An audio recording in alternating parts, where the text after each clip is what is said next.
ఈసారి మీ పార్టీని farm house లో ప్లాన్ చేయాలనుకుంటే వెంటనే డోసే యాప్ ని డౌన్లోడ్ చేసుకుని బుక్ చేసుకోండి.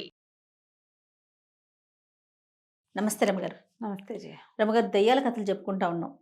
ఉమ్. మనం ఒకటి స్టార్ట్ చేసామంటే ఆ సిటీస్ మీదే వెళ్తాం కదా రమగారు. అప్పుడు అన్నీ కనపడతాయి, అట్లా బోల్డని కథలు వస్తాయి. అవును అవును. పూర్వం ఒక ఊళ్ళోట ఒక భట్టు గారిని ఒక బ్రాహ్మణ ఆయన ఉండేవాడు. ఈయన అపరకర్మలు చేయించేవాడు. దాంతోపాటుగా ఆయన ఎలా అంటే అనాథ ప్రేత సంస్కారాలకి వాటికి వెళ్ళిపోయేవాడు. మ్హూ. సూసైడ్ చేసుకున్న వేటకి వెళ్ళిపోయేవాడు. ఎక్కడైనా దారుణాలు జరిగి ప్రమాదవశాత్తు చేసినవి కూడా వాటికి కొంచెం భయపడేవాళ్ళట ఇది వరకు అది ఆ. చేయటానికి. ఆయన ఒకటి ఆయనకి భయం లేదు. అదేదో మీదకొచ్చేసుకుని కంపెనీపోతుంది అలా అనుకునేవాడు కాదు. చాలా ధైర్యస్తుడని చెప్పుకునేవాళ్ళు ఆయన. దగ్గరుండి శవాన్ని తీయించే పని కూడా చేసేవాడు ఆయన. ఏదైనా యాక్సిడెంట్లలో వాటిలలో జరిగితే ప్రమాదాలు జరుగుతాయి కదా, ఎడ్ల బళ్ళు తిరగబడిపోవటం, పాతకాలంలో చెట్ల మించి పడిపోవటం, తలకాయ పగిలిపోవటం, అలాంటి వాటికి కూడా ఏమి బెదిరేవాడు కాదు. గట్టివాడు భట్టు. అయితే ఏమైందట, ఒకనాడు ఏదో పల్లె పక్కన ఊళ్ళో ఈ ప్రేతకర్మలు చేయించడానికి వెళ్ళాడు. వెళ్తే అందరూ ఉండిపోండి సబాబు ఈ రాత్రికి ఉండడంటే ఆయన ఒప్పుకోలేదు. వెళ్ళిపోవాలంటే ఆ అడవంతా దయ్యాల భయం అండి, చాలా ప్రేతాలు తిరుగుతాయి, బోల్డని చిన్నలు కనపడతాయి వాటివి, వద్దంటే నాకేం భయము, నేను ఈ పనులు చేసేవాడికి అసలు భయం ఉండకూడదు కదా, నా గాయత్రి నన్ను రక్షిస్తుంది, నాకేం భయం లేదని పక్కపక్క నవ్వాడు. బయలుదేరితే ఈయన అడవి దారి పట్టేసరికి అర్ధరాత్రి అయిపోయింది. బాగా 4 బార్లు నడిస్తే కానీ అడవి దాటలేడు. ఈయనకి వాతావరణం చల్లగా అయిపోవటము, పిట్ట మనిషి అన్నవాడు లేకపోవటంతో కొద్దిగా చిన్న దుడుకొచ్చింది లోపల. వచ్చింది కానీ పెద్ద వెనక్కి తీల. ఒక చిన్న మూట ఉంది ఆయనకి, వాళ్ళు ఇచ్చిన సామాన్లు లేవు, అది భుజాన్ని వేసుకుని నడుస్తున్నాడు. దూరంగా ఒక పురాతనమైన ఇల్లోటి కనపడింది. భయంగానే ఉంది కానీ వెళ్తున్నాడు ముందుకి. వెళ్తుంటే అది ఇల్లు దగ్గర పడేసరికల్లా ఎవరో ఒక అమ్మాయి అక్కడ నిలబడింది. ఆ అమ్మాయి ఇటువైపు లేదు, దాని మొహం ఇంటివైపు చూస్తుంది. నేను ఏమనుకున్నాడు, ఒకసారి ముందు భయం వేసి నేను అనుకుని, ఏమిటి ఇంతమందిని చూసా మనకు భయం ఏమిటి, ఇది ఎవరితో ఊళ్ళో పిల్ల ఏ సూసైడ్ చేసుకోవడానికో వచ్చింది పిచ్చిమొహంది, 4 మంచి మాటలు చెప్పి అర్ధరాత్రి పూట ఆడపిల్ల అడవిలో పాడుపడిన వాకిట్లో ఎందుకు నుంచుంటుంది, అదే పెద్ద ఇంత పొడుగు జడ లంగా ఓణి వేసుకున్నట్టుగా కనపడుతుంది ఒక 15-18 ఏళ్ల పిల్ల. ఇంట్లో ఏ బాధలు పడో, ఏ సవితల్లి బాధలో, ఏ అత్తగారి బాధో, మొగుడు బాధో, మేనమావ బాధో, ఇక్కడికి వచ్చింది పైకి ఎక్కి దూకుదామని చూస్తుంది కాబోలు.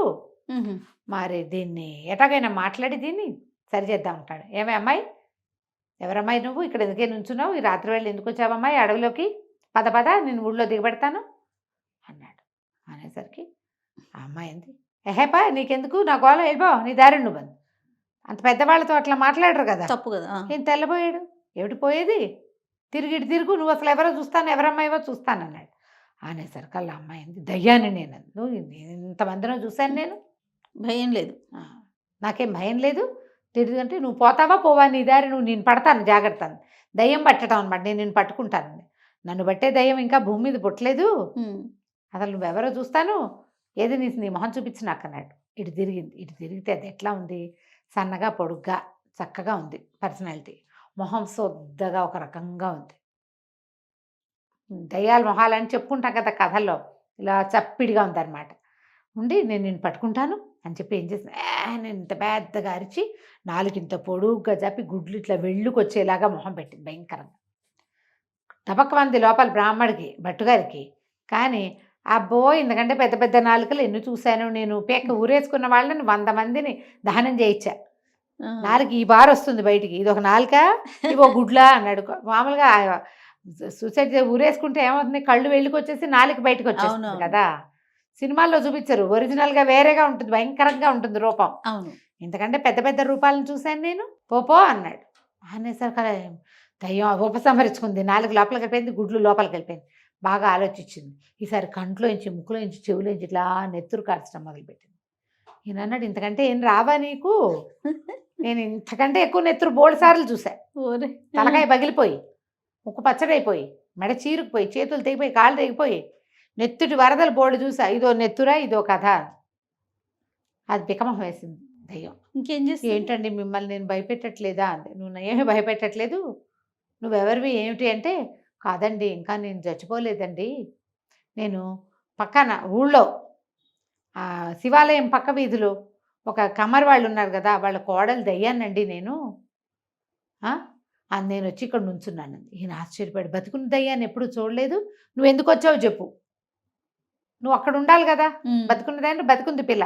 ఏమైంది అంటే ఇప్పుడు ఏం చెప్పింది, ఆ కమ్మరి వాళ్ళ కోడలికి మహా కోరంటికం అండి, అత్తగారు కాల్చుకు తినేస్తోంది దాన్ని, చచ్చిపోదాం అనుకుంటోంది, దాన్ని ఎట్టా చంపాలని ఆలోచిస్తూ నేను ఇక్కడ వచ్చి నుంచున్నాను, చంపడానికి దారులు వెతుక్కుంటున్నాం, ఆలోచిస్తున్నాను నేను, దానికి ఒక ఐడియా ఇవ్వాలంటే అది ఇంట్లో పడుకుంటే రావు ఐడియా, అందుకని అది ఇంట్లో పడుకుంది, నేను వచ్చి ఇక్కడ నుంచున్నానండి అనేసరికల్లా ఎక్కడ ఇల్లు ఏమిటి అని అన్నీ కనుక్కుని, వస్తే నీ దుంపదేగా మీ ఇంటికి వెళ్ళి పడుకో, నేను చెప్తానులే దాని సంగతి అని నేనేం చేశాడు, ఆ దయ్యాన్ని అక్కడ వదిలిపెట్టేసి నడుచుకుంటూ పోయాడు.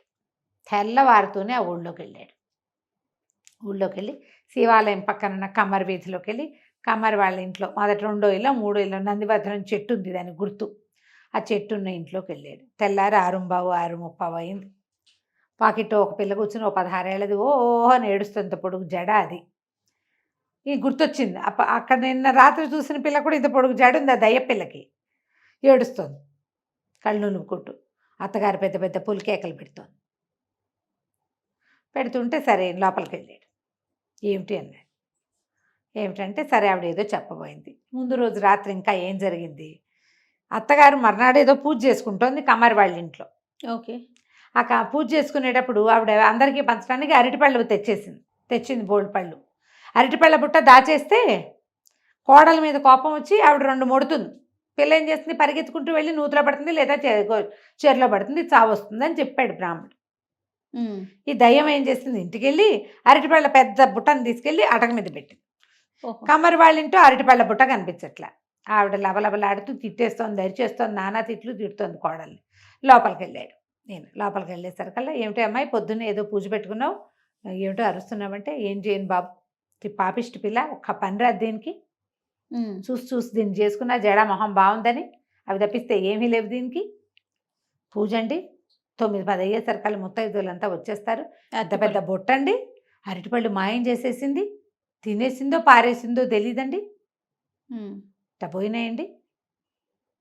మరి ఇదే కదా జవాబుదారీ, దానికే అప్పచెప్పారు. రాత్రి పొద్దున్నే లేచి తాంబూలాలు పెట్టమన్నా, తమలపాకులు పెట్టింది, అరటిపళ్ళు లేవంటుంది, చూపించారు రాత్రి అని ఆవిడ తిట్టేసరికల్లా ఈయన అన్నాడు, అటకెక్కి చూడు పైన ఉన్నాయి అరటిపళ్ళు అన్నాడు.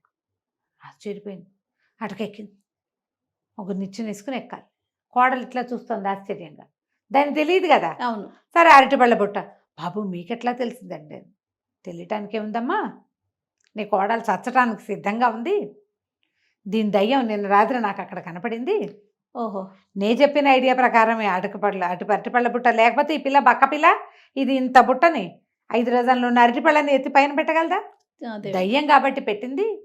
నువ్వు ఇప్పుడు తెగదిట్టావు, ఈ పిల్ల పరిగెత్తుకుంటూ వెళ్ళి మీ పక్కన వాళ్ళ సందులో ఉన్న నూతిలో దూకుతుంది, తర్వాత నీ 6 ఏళ్ళు భరించలేక కోడలు చచ్చిపోయిందని పేరు వస్తుంటావు, కాంతిపోయింది. అంత పని చేస్తుందా బాబు నా కోడలు, మరి చేయకేం చేస్తుంది, నువ్వు పొద్దున కూర్చుంటే తిడతావు, మధ్యాహ్నం పడుకుంటే తిడతావు, రాత్రి మొగుడి దగ్గరికి వెళ్తే తిడతావు, ఇన్ని తిట్లు పడద్దు, పిల్లకి సత్తా చాలాలి కదా అనేసరికి అలా లబలబలాడుతూ ఆవిడ కోడలు వస్తే, నీ దుంపతగా అంత పని చేయకే, కేకలేయటం తగ్గించుకుంటాలే, కొంచెం పని నేర్చుకో, మళ్ళీ నీ దయ్యం ఇంకెవరికైనా కనపడిందంటే, బ్రాహ్మడికి కనపడింది మంచివాడు కాబట్టి ఆయన వచ్చి ఇట్లా చెప్పాడు, ఇంకోళ్ళు అయితే ఏం చేసేవాళ్ళు ఉన్నాను, అదే కదా అని కోడల్ని బతిలాడుకుని, ఆ పూట వ్రతం చేసుకుంటాను బాబు, ఇంటి దగ్గర ఉంటే నోవు చేయించండి అని ఆ భట్టుగారితో నోవు చేయించుకుని ఆయనకు 10 రూపాయలు దక్షిణ ఇచ్చి కోడల్ని ముద్దుగా చూసుకోవటం మొదలుపెట్టింది. ఆయనకి అపరిమితమైన ధైర్యం ఉండటం వల్ల ఆ ధైర్యం కనపడింది, ఈ కథ అంతా బయటకు వచ్చింది. లేకపోతే ఈయన ఊళ్ళోకి వచ్చేసరికల్లా ఈ పిల్ల అపరకర్మలు చావు వాటన్నిటికీ, అంటే బలవంతపు చావులన్నిటికీ ఈయనే చేసేవాడు కదా, అది ఆయన తప్పించుకున్నాడు అనమాట. కథ కంచికి మనం ఇంటికి. బాగుందండి. నమస్తే. నమస్తే.